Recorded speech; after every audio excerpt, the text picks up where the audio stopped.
What is up, everybody? Welcome back. If you're looking for the normal Card Hedge podcast this week, we took a break for the week. And in lieu, we wanted to kind of give you guys something new that JD has been working on. So before I jump into the details on that, I wanted to kind of let everybody know what we're working on. So in an effort to kind of expand sort of the offering of content going forward and expanding the Card Hedge brand a little bit, JD and I are working on creating what we're calling the Card Hedge Network, where we're planning on bringing in some more content creators to talk a little bit more about different aspects of the card collecting hobby. And this week we're starting off with JD's podcast with his friend Adam and Chris. That is called Clear the Mechanism. It's called the Clear the Mechanism podcast. Very baseball heavy. As you guys know, from my standpoint, I'm very basketball heavy in terms of my content. JD is also, pretty good with and talking hoops, but he is also very baseball heavy and very hockey heavy. And so he has a lot of other things that he wants to offer in terms of content that I just simply can't, I can't reciprocate because I'm not very baseball heavy. So JD's kind of broken off, done this. We're still going to be doing the Card Hedge podcast. But in the mix of all of that, we're trying to create this new network of content and podcasts that we'll be putting out. I'm also going to be doing a very basketball heavy podcast, a little bit more short form, as well as I'm going to start doing some F1 content. You guys know, over the last couple of years, I've become very deeply involved in F1, and I'm kind of starting to get into the collecting side of memorabilia, cards, and things like that are all related to F1. So I'll be using that podcast to kind of document my journey and getting started and bringing some folks in who are seasoned veterans in the F1 collecting space. So, if you are currently a content creator, that you have a very specific niche that you're involved in, reach out to us. We'd be very happy to kind of review and see if you'd be a good fit. We're going to be bringing in more folks to create content on this new platform. We have a very specific YouTube channel that we're going to be creating for that as well. So be on the lookout for that. Once we get that set up, we would appreciate if you guys would support us there, as you guys have been doing with the Card Hedge podcast, which we really appreciate. So without further ado, I give you guys the very first episode of the Clear the Mechanism baseball podcast, episode 1. We hope you guys enjoy it. Please leave us any and all comments, good, bad, indifferent, maybe suggestions on what you guys would like to see out of this podcast, suggestions and, critiques and criticisms, whatever you guys want to put. We just really appreciate all the feedback. So without further ado, here's the episode 1 of the Clear the Mechanism podcast. We really appreciate you guys. Love y'all. Peace. What is going on, everybody? Welcome to the first of many episodes of Clear the Mechanism, a baseball card podcast, featured and hosted by yours truly, JD Sports Cards, JD from Card Hedge. And I have my guests with me tonight. I have my boy Adam and my boy Chris. Fellas, what's going on? How's it going? Just ready to dive into some baseball cards. Fantastic. So we got together, we started chatting. I kind of recruited these guys just so we can kind of give everybody a little bit of history of how this all came together. For those of you that watch the Card Hedge, I don't know why I'm having a problem saying my own company's name tonight. The Card Hedge podcast, Omar and I have been talking with various people to start expanding the Card Hedge brand a little bit, and we're looking at creating the Card Hedge Network. And this is going to be one of the first shows under the Card Hedge umbrella. And we're excited to sit and talk baseball cards once a week with you guys.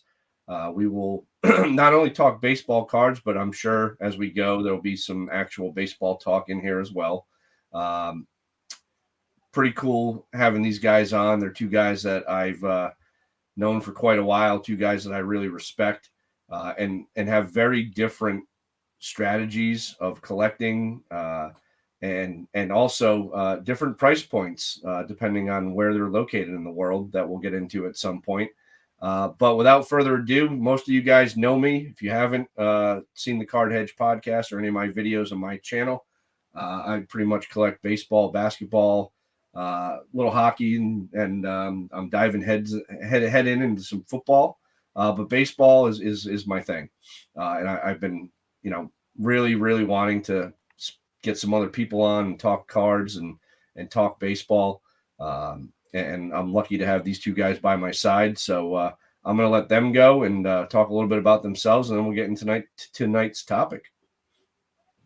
So I'll tell you what, Adam, we'll be gracious hosts here in America. We'll let the foreigner go first. Chris, you're up, brother. What's up, everybody? My name's Chris. I'm with Contender Sports Cards on Instagram. You can check me out there. And I live in Ontario, Canada, and the prices here are really good for baseball, which is why I'm heavy into baseball. I actually used to work inside the Blue Jays clubhouse in 2010. That was Cito Gaston's final year. So I have some knowledge about like how things are run on the inside, as well as just, baseball card prices in general up here are a lot cheaper than you guys have it down in the States. So I pretty much snag up everything I can because I'm a massive baseball guy. Basketball is my second, but that's pretty much me in a nutshell there. I mostly buy on Facebook Marketplace because up here a lot of people sell on there, and I really haven't had a need to go to eBay for a lot of stuff right at the moment because I've already got pretty much every card I've ever wanted, which is great. So that's awesome. And last but never least, Hey, so good evening, everybody. Adam Gertz here on Instagram, So Sharp at Gertz, same as eBay and MySlab. So I'm on all those platforms. Previously in the Bowman Chrome buy sell trade or buy sell claim group as an admin, but due to some young children in my life, I had to take a step back from that.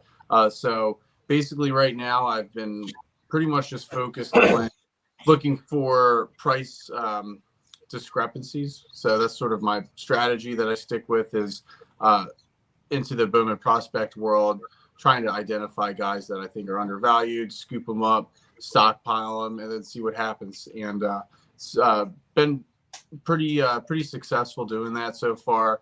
As far as the collection goes, I live outside of Baltimore, so big Orioles and Ravens fan. So my PC predominantly consists of vintage Orioles rookies and then some guys more modern era. So my favorite Oriole is probably Nick Markakis. So I have a good bit of Nick Markakis cards stashed up. And obviously, just like everyone else who watched ball in the 90s, I have a nice little Griffey collection.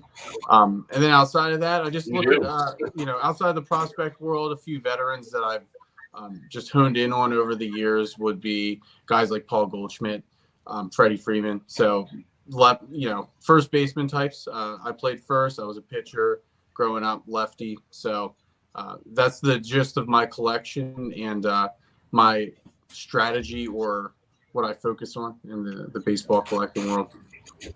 Nice. Well, I'm honored, like I said, to have the two of you. We've already had some fabulous discussions on our little group text. Adam, you've been a member or a guest on the Card Hedge podcast, and to this day, it's one of our better performing episodes because you brought some straight nerd crap to the podcast. That I'm losing my voice now. That was really impressive and actually kind of made me look at cards kind of differently through some of the things that you did. So, and we will, don't worry, everybody. I'm sure at some point are going to spend quite a bit of time on some of those methods because it's very interesting. But for tonight, we figured, we're going to try to keep these to about an hour. After that, it gets, I think, cray. So, there were a number of ways we could have gone. First off, our name Obviously, if you know anything about baseball and have watched baseball movies, you'll know where the name came from. And if you don't, make sure you do your research, because we're all about one-liners and weird like little sayings and stuff. So you need to pick up on those as we go. And then we figured, we kicked around probably 50 topics that we could have talked about tonight.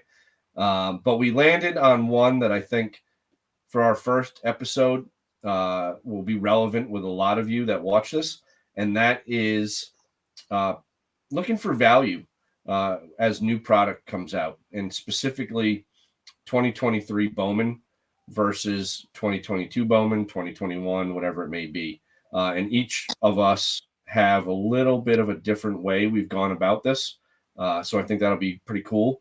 But we're going to lead off with good old Adam. And tell us, a little bit about what you're doing with the Bowman. Yeah, for sure. So I like to think of myself as a slap hitter, so I'll definitely take that leadoff spot. A lot of times you definitely look like you bunted back in the day. I did, and I may have broken a finger trying to bunt. So yeah, it happened. But so a lot of times we get really hyped up on new products that come out, and in particular right now you're seeing on social media, really everywhere, YouTube, everyone's just hitting a ton of bangers out of the Bowman retail. So I mean, it sounds like the blasters are the way to go. Myself, I ripped a case of blasters for this year's Bowman, mainly just to find stuff to grade and then offload player lots, things like that. Yeah. But you see exorbitant prices on these guys, a la Drew Jones. And honestly, for those of you out there, I never even pay any attention to the big chase guys of any product that's ever released. That's an excellent way to lose cash fast. Yep. If you look at it, almost instantly within 3 months, I think it's a good, marking point. The prices just go down, and people stop caring because there's the next product. For example, the mega boxes are about to come out. Series 2 is coming out very early this year, which is wild. I was shocked, and I'm also pleasantly surprised to see that checklist, by the way.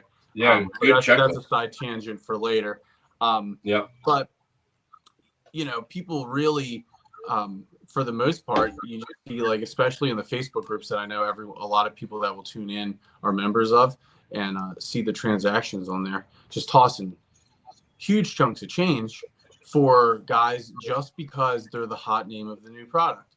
So a rule of thumb for me is I always go through, and a nod to the Card Hedge podcast that I was on back in for Veterans Day. To tune back. So one of my big things is like trying to find value, trying to find undervalued players, and all of that's based on like statistical deep dives that I do. And pretty much every year I'll do some fan graphs, queries, slice and dice, rack and stack different data. And I'll kind of set up some parameters for players that I'm looking for and just see who's on there. And I'll see, hey, this guy doesn't have a card yet. Okay, cool. I'm going to highlight this name, save this spreadsheet for later. And then if they do have a card, okay, cool. What product are they? I'm going to try to scoop up some cards. But I will say for like the past year or two names that have been like on my radar front and center, Gabriel Gonzalez for the Mariners, right? And Carlos Jorge for the Reds. Okay. Those two dudes, everything about their profile just stands out to me. Their numbers, their style of play. If you look at any of their film or scouting reports, they just very smooth, easy stroke on base types. Okay. Well, both those guys are out in this current Bowman product right now, and it's basically been for me a waiting game. Sometimes that backfires if a guy like that I target ends up just absolutely exploding. For example, last year Ellie De La Cruz was on my hot list, and he came out hot, and I was like, I'm gonna wait, his stuff's gonna cool off. Well, I could have bought in and done, my deep dives usually tend to be correct. And I was a little apprehensive in that case. So that's like abnormal. But traditionally, the prices will go down. And for those two guys in particular, look at their numbers from like last year, look at their numbers over their minor league career. There's similar players in previous products that are doing the same thing that may be at higher levels. And so for tonight's episode, I wanted to kind of do a side-by-side comparison of Carlos Jorge for the Reds and then my dude Jorge Fernandez for the Rockies. And basically tie that to what I'm doing from a buying standpoint. And so taking a look at their numbers, since I'm on my phone, I'm not going to share a screen or anything, but so I can share. Okay, so I just pulled up his player profile on MILB, and if you look at his stats for this year, they're like off the charts. Okay, so this dude is like absolutely raking the ball right now. And if you look, he's at single A. Okay. But we're talking 344 average so far on the year. Okay. And 956 OPS. So stellar numbers on the career for so far for his MILB career. We're talking a 320 average with a 972 on base or OPS. Sorry. So very impressive. He has power. It doesn't necessarily transfer into home runs, but it does get him extra base hits on a regular basis. Keeping that in mind, he's 19, right? Single A. Looking at his Bowman sales right now, out the gate, we're looking at a card for a base Bowman auto that's selling probably the floor, I would say, is like 45. But anywhere between $45 and $60 on average over the past month. Okay, so Yep. The refractor then will probably put you closer to 100 based on those numbers. So The refractors are numbered, right, to $4.99. $4.99. Yeah, $4.99 for the auto refractors. Yep. Not the, Yeah. So, he's still someone very much on my radar. But if I'm looking at past products and I'm using deductive reasoning here, do I want to pay that much for someone in a new product if there's comparable players that I know rake and have a history of raking in previous Bowman products? So the comp that I came up with was Jorge Fernandez. Granted, very much different positions. So from a defensive standpoint, we're talking about two different players, but from an offensive profile, which is where a lot of people get honed in when they're buying into cards, very similar profile. Okay. So both are lefties from they bat left-handed. Okay. Jorge throws right. Fernandez is a true lefty. Fernandez is also in high A, not single A. So he's at a level up, and he is destroying this year, just like he's destroyed every year in his minor league career. Like he hit for the cycle the other day and also mashed a second home run the same game. Every week when you see what he's doing for the Spokane Indians, it's just otherworldly sort of numbers. And last year, the league that he was in, he did lead the league in RBIs, which is very impressive. Obviously, that's a trait or a stat that's kind of tied to circumstance, like guys getting on base or whatnot. But regardless, the pop is there, so much so that on the season so far, he's already got 10 dingers, and his OPS is 915. So the average is a little lower than Jorge's at 344 versus 310. But the power and the pop for Fernandez is tried and true. He does profile to be more of like a traditional bat first right fielder type. But in looking at his Bowman prices, right? So I'm talking offensive stats right now, and how that correlates to the Bowman price. His cards up until he hit for the cycle the other week were going for like $25, like $25 all day. Then he hits for the cycle. He's gaining traction, and I've noticed an uptick where sales are around 30 to 35.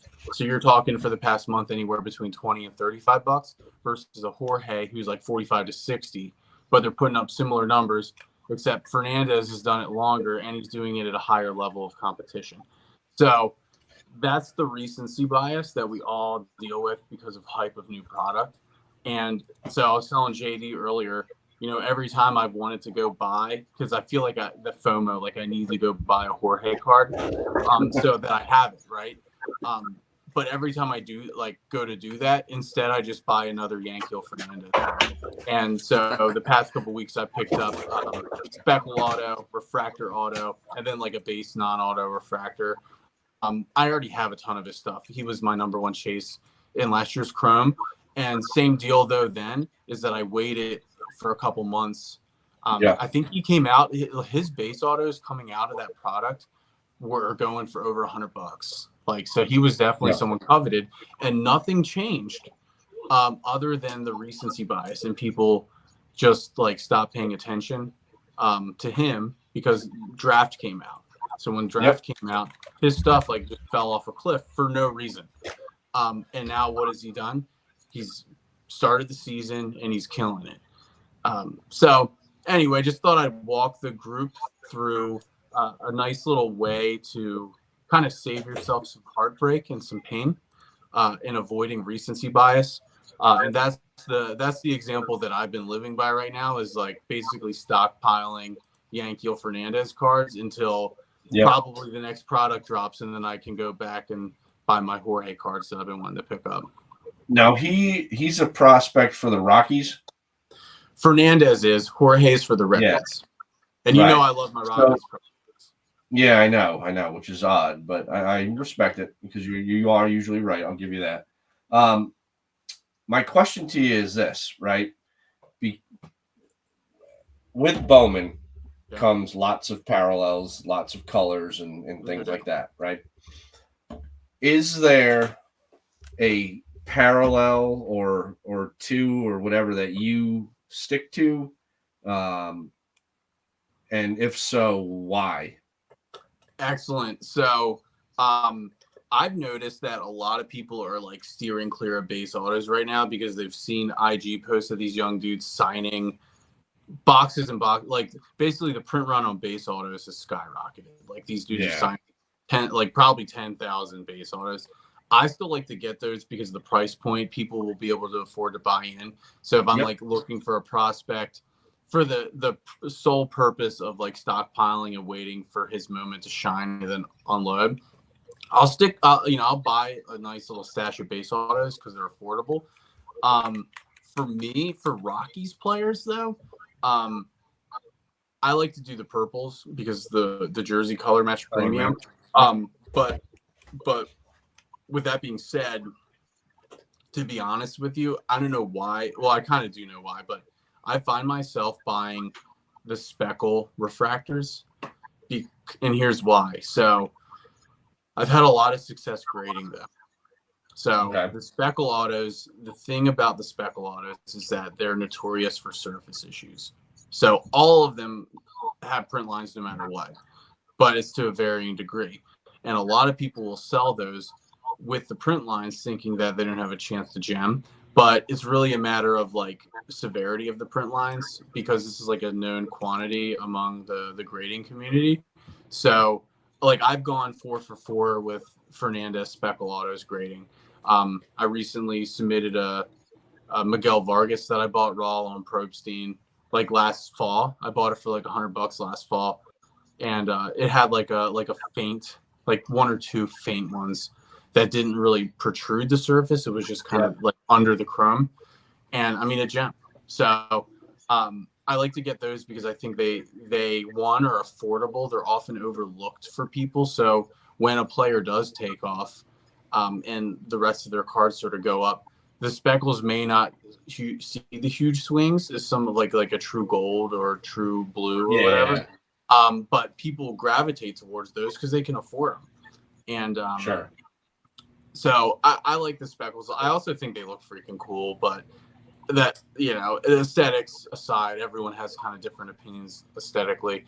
I do like, base autos. I always find myself picking up Speckles. If I can snag some refractors or a true blue, here's the thing, if I believe in somebody enough, then I'm going to get the True Blue and probably try to go for a gold, which is what I did with Brent Doyle many moons ago. Yeah. So it really depends on the player. Like, and you did that with J-Rod and Michael Harris too, didn't you? I did, but I didn't go for gold for J-Rod. I did get. That's okay. Yeah, I saw your sales. You don't need to go for gold. Yeah, well, Harris was wild. Harris, I had orange autos, I had gold autos, I had blue autos. Yeah, I really that was the biggest success I ever had, I think, in the card game. Yeah. Yeah. Now, Chris, you've been sitting there taking in the sermon from Pastor Adam. It's fantastic. I'm learning a lot. You're gonna get a lot on the collection plate this week. It actually is, man. Like when he actually starts talking, he's a pretty interesting guy and he knows his crap. That's why I was like hell bent on getting him on the show to cover my shortcomings. Well, now up in Canada, or Canada as we like to call it, is the Bowman thing, is it live and well up there, or is it not nearly as feverish as it is here in the old US of A? So everybody up here obviously wants hockey, right? So the Bowman stuff you can get at the Walmarts. Yeah. That's usually what I do is I'll just buy the blasters there, and but I spent a lot in 2021. So kind of like you yourself, I invested a lot in the 2021 prospects. I bought a lot of Bowman Platinum, a lot of the Bowman Chrome, and I'm just kind of waiting for these guys like to show signs of life, emerge into the MLB and then pull their cards out and kind of make a flip that way. So invest cheap, flip for profit. Yep. So what guys are you talking? I'm sorry, JD. I'm just curious. I was just going to say. So there's lots of guys that I'm into. I love guys like Heston Kierstead. These are just the Bowman Chrome guys that I pulled from that product. I like Zach Veen, even though he's not having a down year. But Heston Kierstead is my main guy. I also like this isn't 2021, but Mark Vientos. You know him? So he's not personally. He just got the call. He just got the call. He's not doing too well. I think he's a little starstruck, to be honest with you, coming up to the majors. But when he was in the minors, like this year, 13 homers, a 1.104 OPS, like 13 homers in 141 at bats. So 333 average. I really like Mark Vientos. I'm kind of waiting for him to come around as one of the guys I'm kind of keeping an eye on. But as we all know, the majors can have, an impact on not only your game because it's at such an elite level, but also you have to mentally prepare yourself. And a lot of people don't really think about the mental kind of game to the game, right? The game. I agree there, like wholeheartedly. What's interesting is like with prospecting, you depending on who you follow on the gram or who you're following on YouTube, everybody's got a different way of doing it, right? And some guys have much better success at it than others. For me, what I back in the day, like I'm talking chasing Evan Longoria, Bowman first back in like 06. I remember my local card shop at the time, the guy had a case of 06 Bowman draft. I think that's what he was in. Or actually it was called draft picks and prospects back then. And the superfractor was still out there.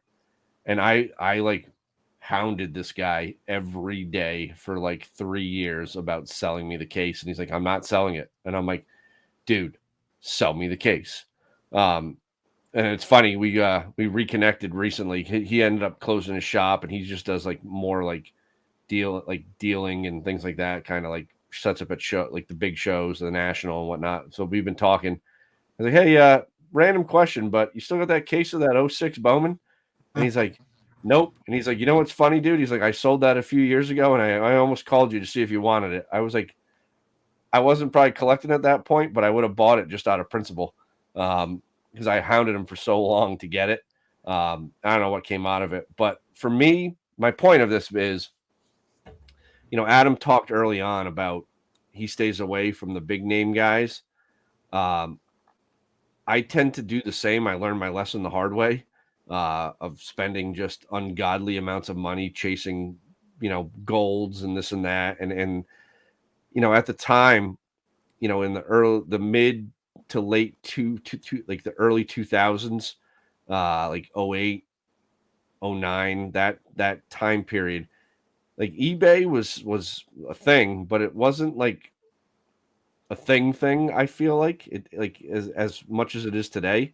And I was not thinking of like going there to buy singles. Like I had like a major wax addiction that I would just go and I'm like, nope, today's the day. I'm pulling one. I'm pulling a gold today, or I'm doing this. And I ended up pulling Andrelton Simmons gold out of one of the I forget what year he was in, but that was like the only gold I ever pulled. And my buddy used to bust my chops all the time. He's like, dude, all that money you spent and you've got one gold out of these boxes. He's like, you see what I'm saying with buying singles? And I was like, yes, I do. So I learned my lesson there. And the point of all this is this. However you go about it, if it's what works for you, that's what works for you, right? I know for me, like what I like to do is when Adam's talking about the 2023 Bowman coming out and prices are just astronomical on these guys, that's where it's time, if you're savvy, you hit the 2022, the 2021. I find myself a lot recently being in 2020 Bowman, whether it's the prospects or the draft. The draft has Torkelson. Oh man, who else is in there? I can't think of it off the top of my head. Who? Yes, Tyler Soderstrom, who you were high on. And he kind of like he struggled. His prices were high, and then they took a massive dip. And if you were either A, patient, or B, bought those cards when they were really low, you're gonna do all right. There's a guy. The big reason why I go to 2020 right now is there's a pitcher in the Red Sox farm system. Guy's name is Strohan. I think it's Daniel Strohan. We were talking about him earlier, Adam. I think it's Drohan. Drohan with a D. Yeah. Drohan. Yeah, Drohan. Thank you.